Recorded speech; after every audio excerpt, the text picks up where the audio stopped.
Ahora vamos a empezar con el tema de evaluación de proyectos de inversión. En el primer video vamos a recordar el concepto de inversión, vamos a definir lo que es un proyecto de inversión, tendremos algunos conceptos básicos de matemática financiera, para luego ver cuáles son todas las etapas que debemos cumplir para generar el proyecto. Y luego tendremos un segundo video en el que veremos efectivamente cuáles son los métodos para evaluar el proyecto de inversión y definir si es realizable o no, y para, comparando distintos proyectos, establecer cuál es el más conveniente de todos. Bien, entonces comencemos recordando lo que es una inversión. Una inversión consiste en colocar en un determinado momento una cantidad de dinero que llamamos egreso para, después de un tiempo, obtener una cantidad de dinero mayor, consistente en la recuperación de ese dinero que habíamos puesto inicialmente y un excedente que es lo que llamamos el beneficio. Cuando nosotros hablamos de un proyecto de inversión, hablamos básicamente de un proyecto, o sea, como todos los proyectos, es un conjunto de estudios, pero en este caso particular están destinados a demostrar la conveniencia o no de dedicar recursos disponibles en el presente para obtener beneficios en el futuro. ¿Y por qué queremos obtener beneficios en el futuro? Porque el valor del dinero en el tiempo va cambiando. Hay distintas causas que hacen que el dinero vaya perdiendo valor con el paso del tiempo. Entre ellas tenemos la inflación, tenemos los rendimientos financieros y el mismo riesgo. En función de todos estos elementos, si nosotros hoy tenemos 100 pesos, sabemos que para comprar lo mismo que hoy podríamos con esos 100 pesos, dentro de un tiempo deberemos tener una suma superior.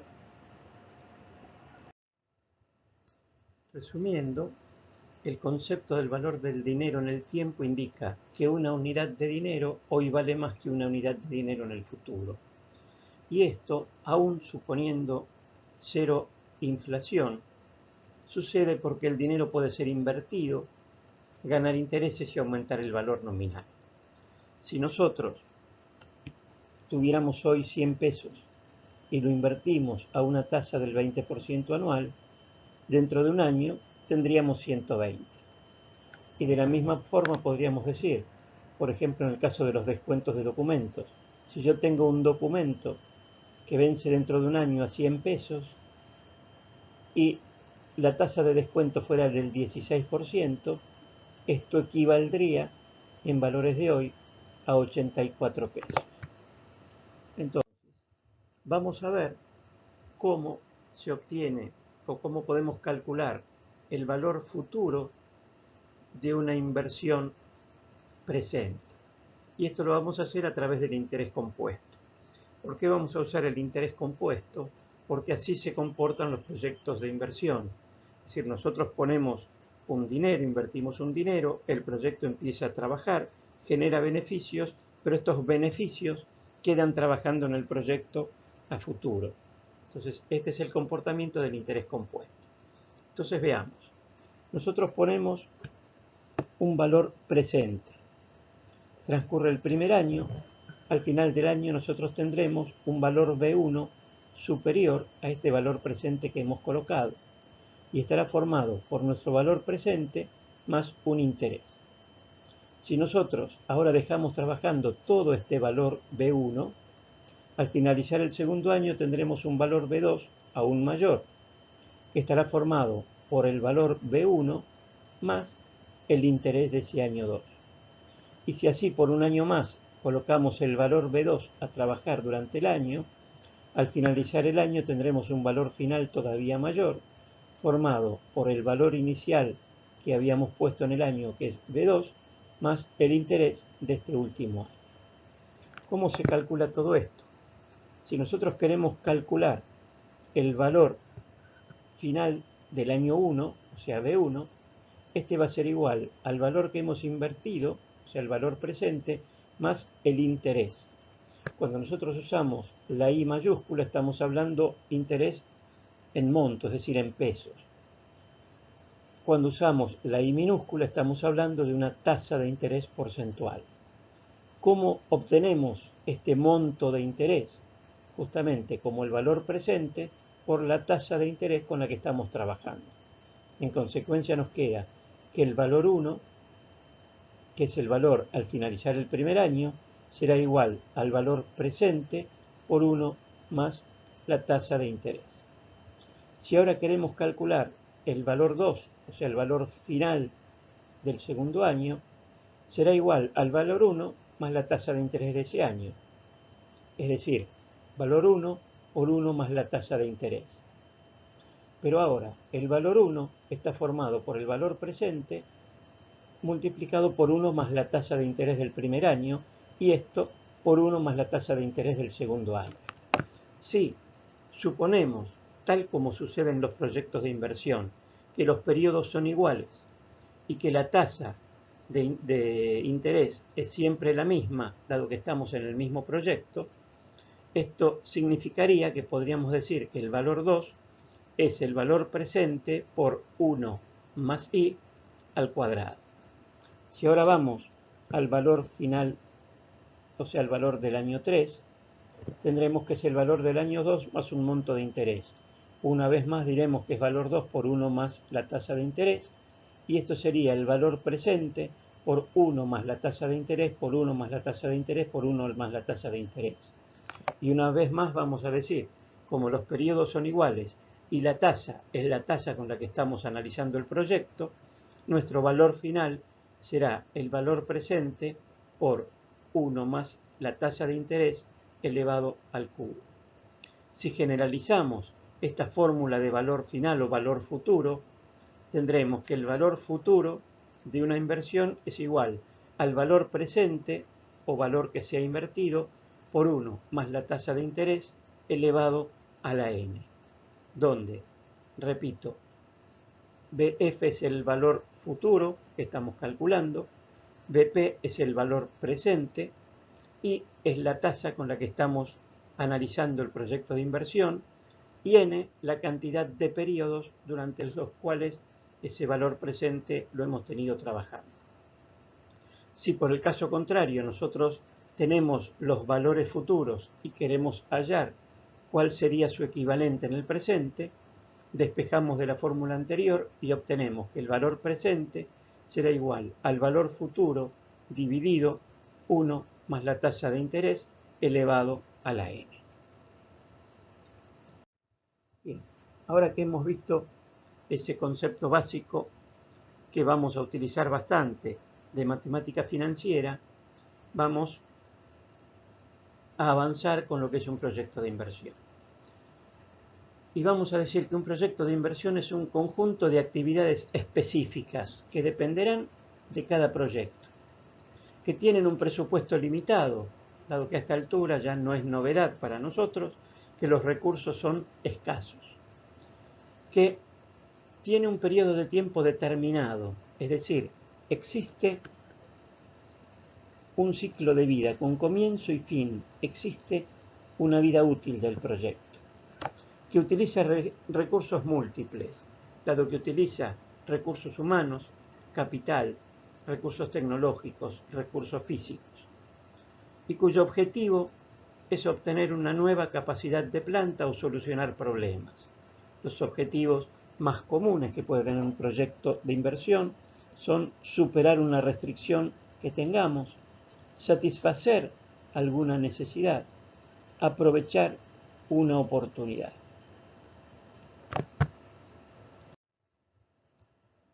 Hay distintos tipos de proyectos de inversión. Según los objetivos de la empresa, podemos tener proyectos de renovación, por ejemplo, renovación de maquinarias que ya no sirvan, proyectos de modernización, proyectos de expansión o proyectos estratégicos que nos preparen para conseguir nuevas metas u objetivos. Según el sector de la economía en el que estemos participando, hay proyectos de inversión en el ámbito privado, y proyectos de inversión en el ámbito público. Y según la relación de dependencia o independencia económica entre los mismos proyectos, tendremos proyectos complementarios, proyectos independientes y proyectos mutuamente excluyentes. Cuando hablamos de proyectos complementarios, lo que estamos diciendo es que dos proyectos son complementarios cuando los bienes o servicios producidos por uno son empleados o facilitan la utilización de los producidos por el otro. La existencia de estos proyectos complementarios se justifica cuando da lugar al análisis de la conveniencia de realizarlos simultáneamente o desfasados en el tiempo, pero los proyectos complementarios deben ser realizados ambos, si no, uno de ellos no tendría sentido, por lo menos uno de ellos. Luego están los proyectos mutuamente excluyentes. Los proyectos son mutuamente excluyentes cuando, pudiendo construirse aisladamente, satisfacen la misma demanda o partes importantes de la misma demanda o concurren al mismo mercado. Esta condición de mutuamente excluyente se dará cuando se requiera de la realización de solo uno de ellos en el mismo momento. Finalmente, tenemos los proyectos independientes. Y los proyectos de inversión son independientes cuando están dirigidos a mercados distintos o si van al mismo mercado están desplazados en espacio y tiempo, de forma que no exista asociada a su construcción una demanda superpuesta. Estos tres conceptos de proyectos complementarios, mutuamente excluyentes o independientes, van a ser utilizados cuando nosotros tengamos que elegir entre varios proyectos. Es decir, una de las cosas que vamos a hacer es seleccionar los proyectos en función de la relación que existe entre ellos. Eso lo veremos al final de la evaluación. ¿Cuál es el ciclo de vida de un proyecto? El proyecto tiene, podríamos decir que tres partes. La de formulación y evaluación, que se llama evaluación ex ante. Luego tenemos la operación o ejecución del proyecto. Y finalmente tenemos lo que llamaremos la evaluación de resultados ex post. Cuando hablamos de la primera parte, formulación y evaluación ex ante, lo que tenemos es, primero, el problema. Es decir, lo primero que hay que hacer es identificar cuál es el problema. Una vez que tenemos identificado el problema, deberemos desarrollar las distintas alternativas con las que podamos resolver ese problema. Recordemos, y yo me gusta hacer hincapié en esto, que normalmente hay más de una solución para un problema. Entonces debemos buscar todas porque no debemos olvidarnos del principio de eficiencia. Una vez que hemos desarrollado las alternativas, debemos hacer la evaluación de cada una de ellas. Y una vez evaluadas, deberemos elegir la más conveniente. Una vez que elegimos la alternativa más conveniente que soluciona nuestro problema, significa que tenemos ya desarrollado nuestro proyecto. El paso siguiente, cuando tenemos desarrollado el proyecto, es llevarlo adelante. O sea, es la etapa de operación, donde iremos ejecutando todos aquellos pasos que hayamos definido en el proyecto. Y una vez que el proyecto fue realizado, obtendremos los resultados. Y cuando tenemos estos resultados, vamos a tener que hacer la evaluación ex post, es decir, la evaluación de los resultados, tanto respecto de si hemos o no solucionado el problema como preveíamos, como también de los impactos que nuestro proyecto haya generado en el medio en el cual lo estamos desarrollando. ¿Cuáles son las etapas de un proyecto de inversión? Lo primero, como dijimos, es la idea, es decir, el diagnóstico, definición del problema, necesidades a cubrir, etc. Luego viene la etapa de preinversión, donde primero tendremos que definir el perfil, es decir, identificar los costos y beneficios, hacer un estudio preliminar de los aspectos técnicos, mercado y de evaluación. Una vez que hicimos esto, y hasta acá no tiene un costo muy elevado, vendrá la prefactibilidad, es decir, examinar con las alternativas viables desde el punto de vista técnico y desde el punto de vista económico. Tener en cuenta que aquí ya no estamos hablando en un proyecto de algo que sea absolutamente gratuito, o sea, ya vamos a tener gastos.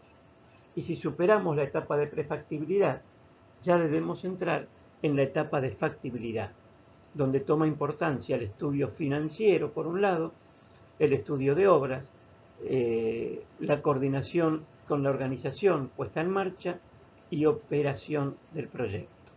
Es decir, en esta etapa tenemos la formulación, evaluación y selección del proyecto. ¿Y esto en qué consiste? Consistirá en hacer el estudio de mercado, en hacer un análisis de tipo comercial, el estudio técnico, el estudio financiero, la evaluación económica y el análisis de sensibilidad, que son todos los elementos que nosotros vamos a ir volcando en nuestro plan de negocios. ¿Cuál es la metodología? ¿Qué cosas debemos tener en cuenta cuando llevamos adelante el proyecto de inversión? Por un lado, nosotros vamos a tener el pronóstico de la situación económica. Es decir, no solamente nos va a interesar ver en qué forma podemos resolver un problema. Nosotros vamos a tener que analizar el nivel general de las actividades empresarias, el futuro del país, de la industria, de la empresa. Debemos ver las adecuaciones que necesitaremos en la empresa para poder desarrollarlo. Tengamos en cuenta que un proyecto de inversión requiere una inversión normalmente muy importante y es un proyecto a largo plazo. Por lo tanto, de ahí la importancia del pronóstico de la situación económica. Luego tendremos que analizar el planeamiento a largo plazo de nuestra empresa, es decir, cuáles son los objetivos de la empresa, cuáles son los cursos de acción alternativos, seleccionar la alternativa más probable para el logro de los resultados. Obviamente, el proyecto que nosotros estamos analizando o el proyecto que vamos a presentar debe estar alineado con el planeamiento a largo plazo de la empresa, si no, no tendría sentido. Luego tendremos que definir la vida útil. ¿Y qué es la vida útil del proyecto? Porque nosotros más o menos podemos llegar a establecer cuál es el comienzo del proyecto, pero ¿hasta dónde llega? ¿Dónde termina? Y la vida útil la podemos definir como el tiempo por el cual se extienden las proyecciones financieras asociadas a la inversión y que cubre las consecuencias relevantes de la decisión. Se determina en función del ciclo de vida del producto, de la vida útil de los activos más importantes y de la importancia relativa de los flujos de fondo. Es decir, acá no vamos a decir el proyecto se termina a los 3, a los 5 años porque nosotros queramos decirlo, sino que debemos analizar todos estos temas. ¿Cuánto va a vivir o esperamos que viva el producto? Las inversiones más importantes, o sea, los activos más importantes, ¿qué vida útil tienen? Y cuál es la importancia dentro de los ingresos y egresos de la empresa, cuál es la importancia relativa que los flujos de fondo de nuestro proyecto tienen, es decir, qué peso tienen los ingresos y egresos de nuestro proyecto en función del flujo de fondo habitual de la empresa. Una vez que hicimos estos pasos, vendrá a identificar las alternativas. Y aquí pongo un ejemplo, ¿sí?, de aquello que yo siempre repito, que es nunca o casi nunca hay una única alternativa para resolver un problema. Supongamos que nuestro proyecto de inversión nace para la adquisición de un equipo nuevo. Pero a partir de ahí, fíjense que podríamos identificar como alternativas: comprar un equipo usado, alquilar un equipo usado, remodelar el equipo actual, continuar con el equipo actual, discontinuar el producto producido por el equipo o tercerizar el proceso. O sea que de una idea inicial tenemos 2, 4, 6, 7 alternativas. Entonces, una vez que tenemos las 7 alternativas, las desarrollamos, tendremos que evaluar cada una de ellas. Y en este caso, para evaluarla vamos a necesitar algunos elementos, algunos que ya conocemos y otros que serán nuevos, que son el cuadro de fuentes y usos, el flujo de fondos proyectados y el cuadro de resultados proyectados. Cuando nosotros hablamos de proyectados, es porque estamos haciendo un flujo de fondos o un cuadro de resultados a futuro. Una vez que tenemos estos elementos, vendrán la evaluación. Para la evaluación de cada proyecto usaremos criterios subjetivos, de los que mucho no se puede hablar justamente por su carácter de subjetividad, que tienen que ver con la imagen de la empresa, con la satisfacción del personal, con el logro de objetivos sociales y con otra cantidad de criterios que cada empresa o cada persona pueda considerar importante. Pero por otro lado, vamos a ver criterios o vamos a usar criterios objetivos, que los dividiremos en dos partes: criterios de primera evaluación o filtros y criterios de evaluación final. La diferencia entre ellos es que los de primera evaluación son muy sencillos y no tienen en cuenta el valor del dinero en el tiempo. Si superamos esta primera evaluación, entonces utilizaremos los métodos o criterios de evaluación final, que sí van a tener en cuenta justamente el valor del dinero en el tiempo. Estos criterios objetivos de primera y segunda evaluación son los que veremos en el próximo video.